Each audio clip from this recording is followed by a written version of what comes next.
In the autumn of 1889, in the basement of a commercial warehouse on Washington Street in Boston, a maintenance worker named Thomas Aldrich descended a narrow staircase to investigate a persistent leak. Rain had been falling for 3 days, and water was seeping through the eastern wall near floor level. Aldrich carried a kerosene lamp, its flame wavering in the damp air. The basement smelled of mildew and old timber.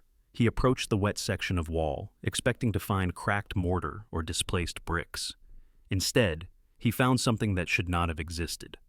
Behind a section of deteriorated plaster, revealed by water damage, was a window, not a basement window. Those were small, functional openings designed for ventilation. This was a full-height window, with ornamental granite keystones, decorative sills, and intact glass panes. It was designed to be seen from the street, to allow light into what had been a ground-floor retail space, but it faced nothing but earth. Clay and fill pressed against the glass from outside. The window was 12 feet underground. Aldrich reported the finding to the building's owner, who consulted architectural records. The building had been constructed in 1875, according to the deed and city permits. The plans showed 3 stories above ground level, yet the building as it currently stood had only 2 visible stories above the street. The basement, with its ornamental windows, corresponded exactly to what the original plans designated as the first floor. Somewhere between 1875 and 1889, the street level had risen by 12 feet, burying the original ground floor entirely. No municipal records documented this change. No construction invoices, no engineering reports, no public works announcements.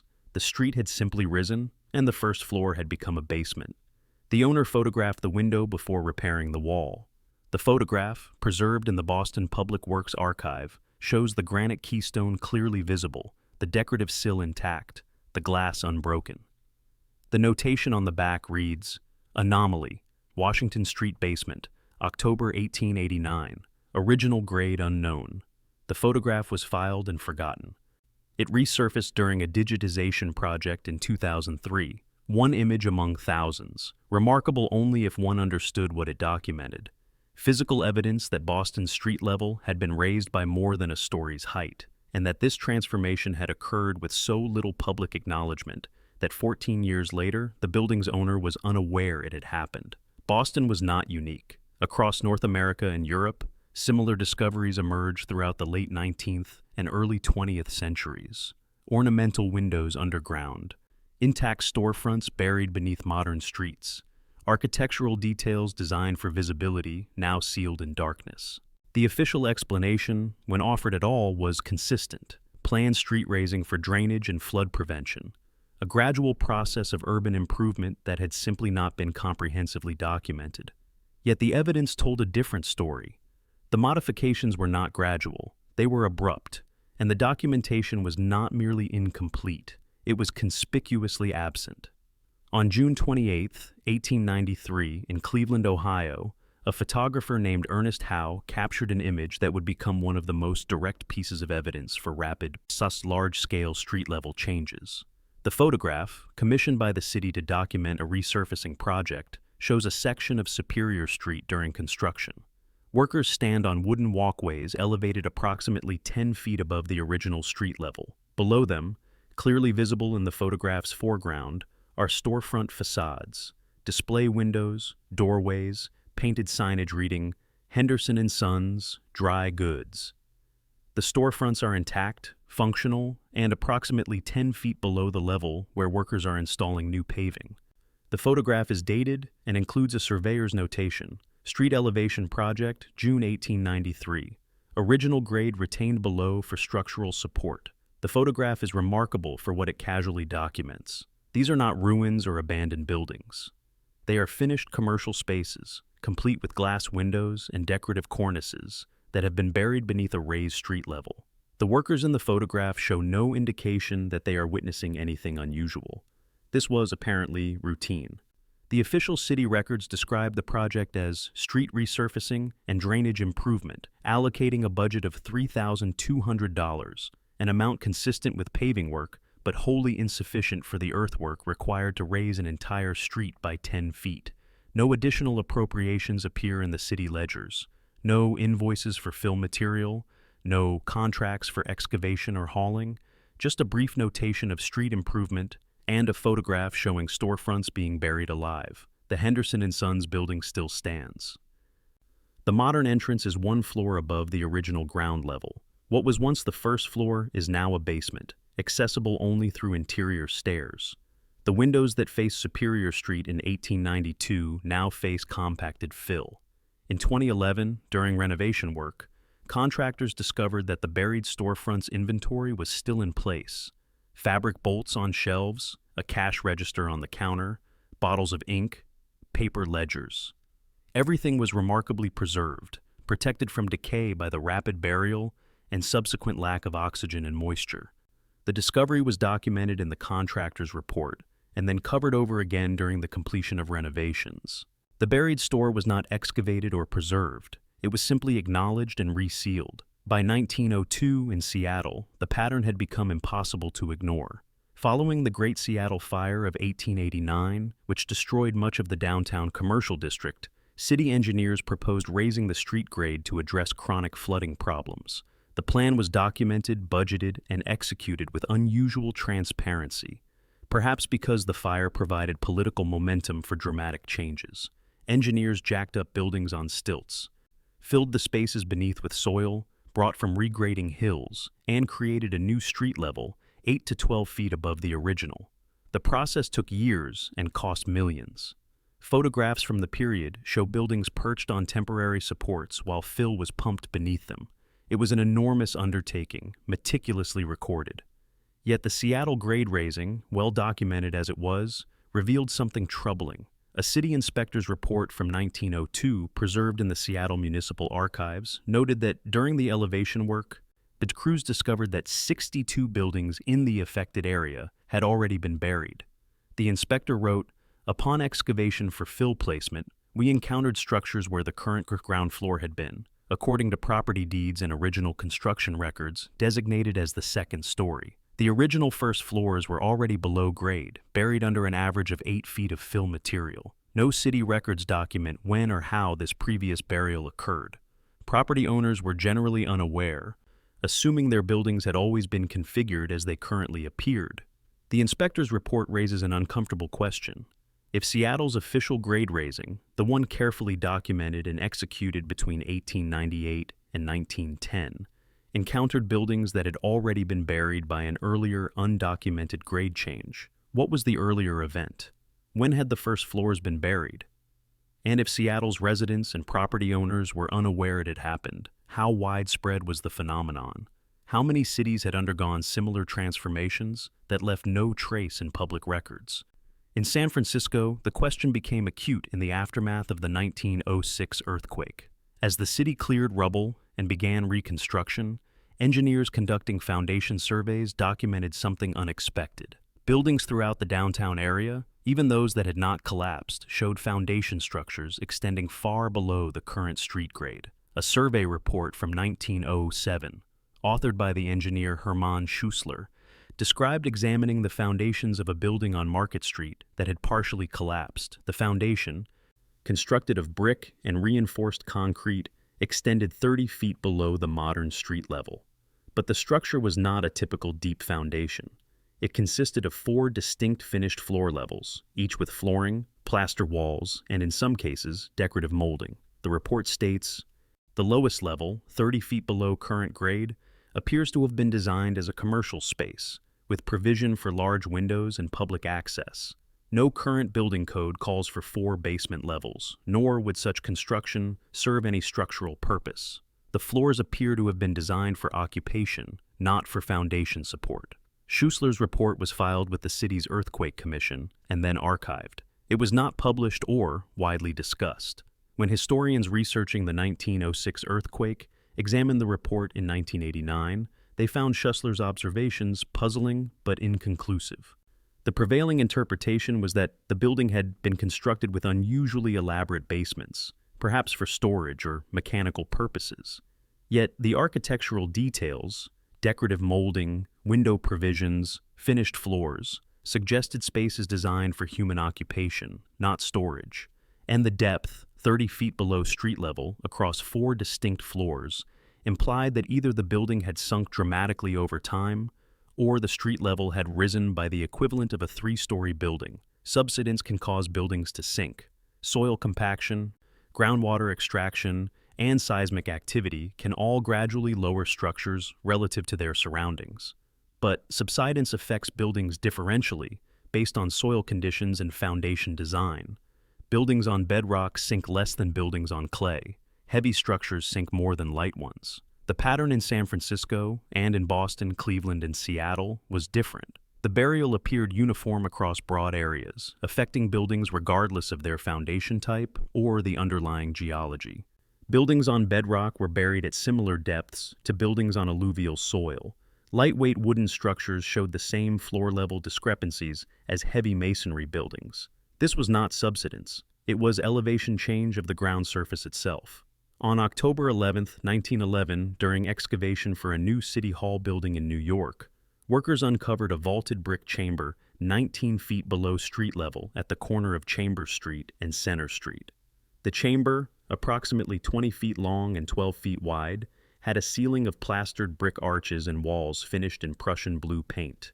A doorway on one end, now filled with compacted earth, had been framed with decorative stonework. The chamber was clearly designed for public or ceremonial use. The vaulted ceiling, the plastered and painted walls, the ornamental doorway all indicated a space meant to be seen and occupied. Yet it was nearly 20 feet underground, with no access from the surface except through the excavation trench. City records were searched for any mention of underground chambers or vaults in the area. None were found. The plot had been occupied by commercial buildings since the early 1800s, none of which, according to their construction records, included basement vaults. The chamber was photographed, measured, and then destroyed during the continuation of excavation.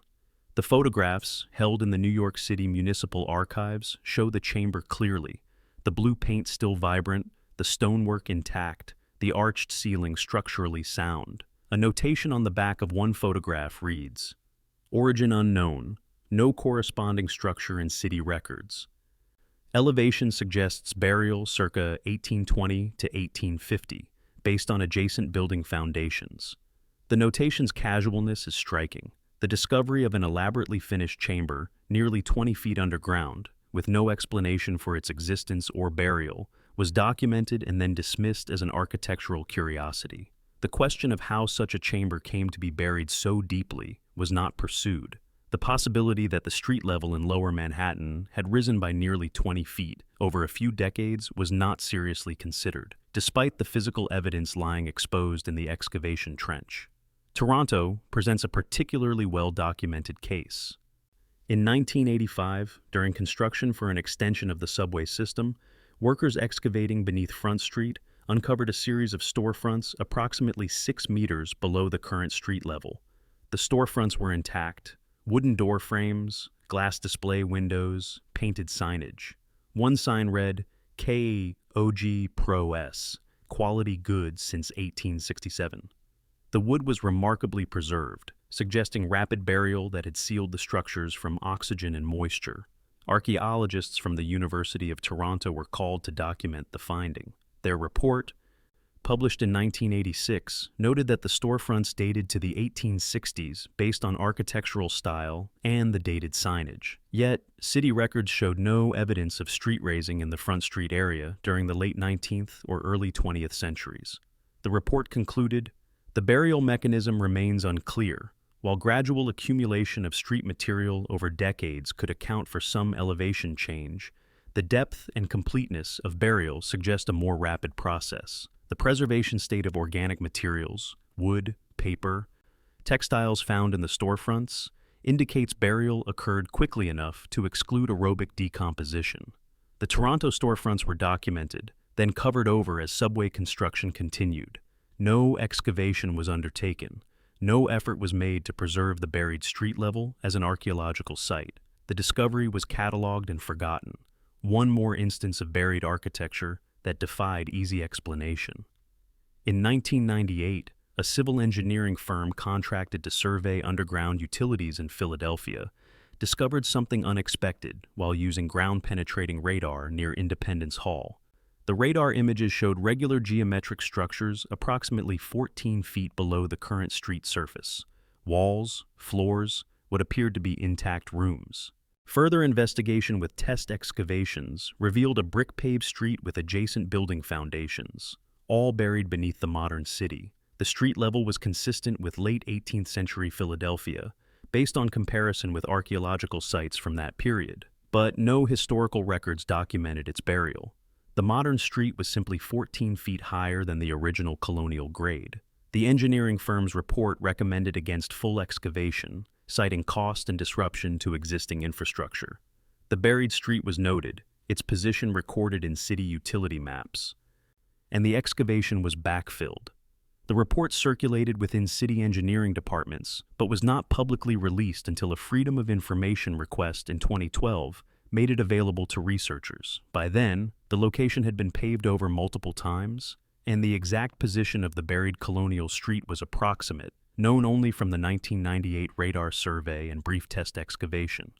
The global nature of the phenomenon becomes apparent when examining cities outside North America. In Edinburgh, Scotland, the famous underground vaults beneath the South Bridge are officially described as storage chambers built as part of the bridge's original 18th century construction. Yet, architectural analysis reveals something more complex. The vaults include finished spaces with fireplaces, decorative stonework, and window openings that have been bricked up.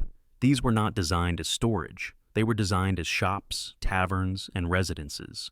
The structure of the South Bridge suggests that what is now underground was originally at street level, and the current street represents a later elevation built atop the original grade. Edinburgh's Old Town is famous for its layered history, with multiple street levels built over centuries. But the rapidity and extent of the burial is rarely emphasized. An architectural survey conducted in 2004 found that some buildings in the Old Town have as many as 5 distinct occupied levels below the current street surface, each showing evidence of having been designed for street-level access. Large windows, decorative doorways, storefronts. The official narrative frames this as gradual accumulation over centuries, but the architectural evidence suggests something more abrupt. The preservation state of organic materials in the lowest levels, the intact glass and buried windows, and the lack of modification between levels all indicate rapid burial rather than gradual buildup. In Prague, the cellars of Old Town buildings often extend multiple levels below the current street surface, with the lowest levels containing Romanesque and Gothic architectural elements dating to the 12th through 14th centuries. These are not purpose-built cellars, but original ground floor spaces that have been progressively buried. A 2001 archaeological survey of Old Town cellars found that, on average, the modern street level is approximately 4 to 6 meters higher than the medieval street level. The survey noted, the elevation change occurred primarily during 2 periods, the mid-14th century and the late 16th century. Historical records attribute these changes to flood mitigation efforts. However, the uniformity of elevation change across areas with different flood risk and the absence of detailed contemporary accounts of the earthworks required raises questions about the completeness of this explanation. St. Petersburg presents a particularly dramatic example. The city, founded in 1703, was built on marshy ground prone to flooding. Peter the Great's engineers designed an elaborate system of canals and embankments to manage water levels. Yet 18th century buildings in the city's historical center often have ornamental first floors buried below the current street level. The Hermitage Museum, portions of which date to the 1760s, has basement levels that architectural historians believe were designed as ground floor reception rooms, based on ceiling heights, decorative details, and window placements. The official explanation is that the ground level was raised during 19th century flood control projects. But the scale of such projects, raising street levels across the entire city center by 3 to 4 meters, would have required moving millions of cubic meters of fill material. Records of such large-scale earthworks exist for some documented projects, but many areas show elevation changes for which no corresponding records can be found. The pattern that emerges from these scattered observations is consistent but deeply puzzling. Across dozens of cities on multiple continents, buildings constructed in the 18th and 19th centuries show evidence of burial. Original ground floors now below grade, ornamental windows facing earth, Intact storefronts sealed beneath modern streets. The burial is not superficial. It ranges from 2 to 6 meters in most cases, occasionally more. It preserves organic materials in ways that suggest rapid coverage rather than gradual accumulation. And it appears in historical records sporadically at best, with most cities having no comprehensive documentation of when or how their street levels rose by the equivalent of 1 or 2 stories. The standard explanation, planned urban improvement, gradual elevation change, flood mitigation, struggles to account for the scale, the uniformity, and the absence of documentation. Raising a city's streets by several meters is an enormous undertaking. When Galveston, Texas, deliberately raised its grade by up to 5 meters following the devastating 1900 hurricane, the project took 7 years, employed thousands of workers, cost millions of dollars, and was exhaustively documented through photographs, engineering reports, and municipal records. The Galveston grade raising is taught in civil engineering courses as a remarkable feat of urban transformation. If dozens of other cities underwent similar transformations, where are the equivalent records? Where are the photographs of buildings on stilts? Where are the engineering reports detailing methods and materials? Where are the budget documents accounting for millions of cubic meters of fill? In some cases, partial records exist. Chicago's downtown elevation, conducted between 1855 and 1860, is moderately well documented. Engineers jacked up buildings using screw jacks, filled beneath them with dirt brought from outside the city, and gradually raised the street level by 8 to 12 feet. Photographs show buildings mid-elevation, perched on temporary supports. City records include appropriations for the work, though the amounts seem modest given the scale. But Chicago is the exception. Most cities that show evidence of similar elevation changes have no corresponding documentation.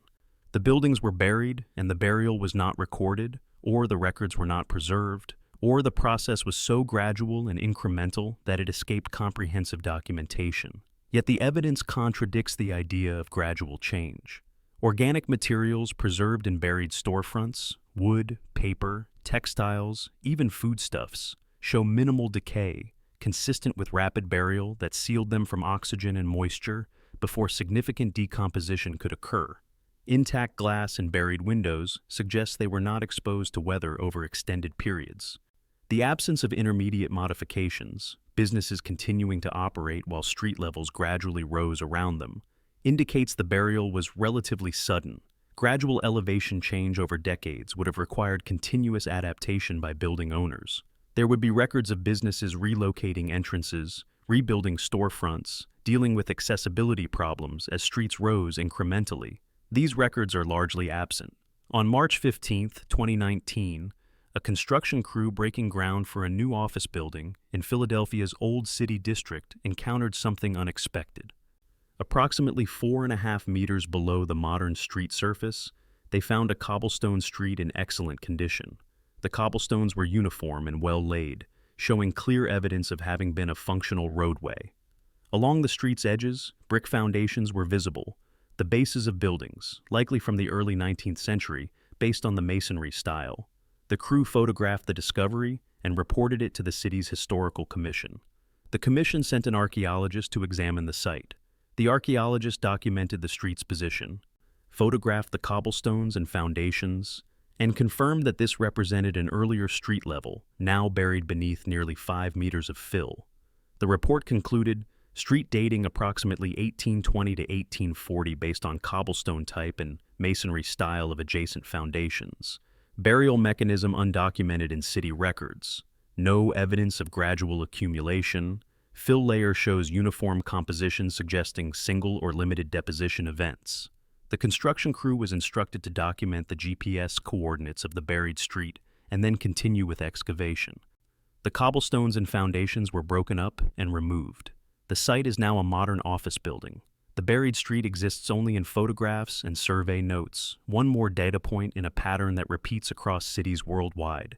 Evidence of street-level changes that dwarf anything officially recorded, occurring within historical timeframes that should be comprehensively documented, yet leaving almost no trace in public records. Modern ground-penetrating radar and LiDAR surveys have begun revealing the extent of buried infrastructure in urban environments.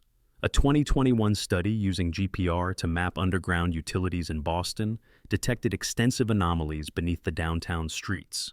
Regular geometric structures at depths of 3 to 5 meters that do not correspond to known utility systems or documented construction.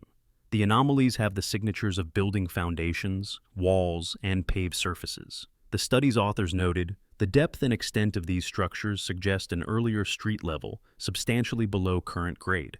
While some burial can be attributed to documented landfill and development projects, the uniformity and depth of anomalies across the survey area imply elevation changes beyond what historical records describe. The evidence is physical, measurable, and increasingly difficult to dismiss as isolated anomalies. Cities have been buried. Original ground floors are now basements. Streets have risen by the height of buildings. And the process, whether sudden or gradual, occurred largely without the comprehensive documentation one would expect for urban transformations of such magnitude. If the burial was deliberate, a coordinated effort to raise street levels for engineering purposes, why is the documentation so sparse and inconsistent? If it was accidental, the result of natural processes like flooding or sediment deposition, why do the buried structures show evidence of rapid coverage and remarkable preservation?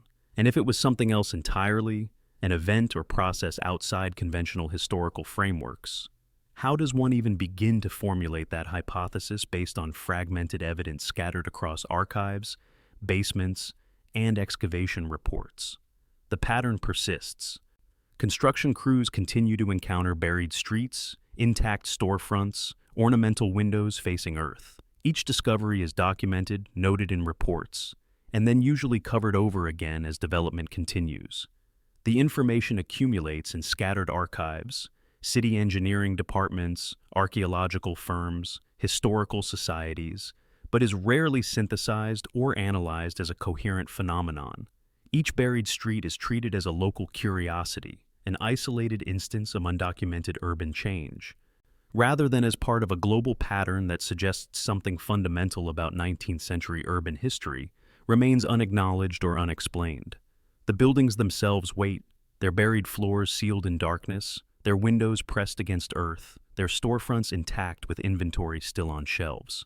They are not ruins. They are not ancient. They were buried within living memory of recorded history, in cities that kept detailed records of construction, finance, and municipal governance. Yet they remain, silent evidence of a transformation that occurred and then was forgotten, or never fully recorded, or deliberately obscured. The question is not whether cities were buried. The physical evidence is undeniable. The question is why the burial left so little trace in the official narrative of urban development, and what that absence suggests about the completeness of historical records we assume to be comprehensive.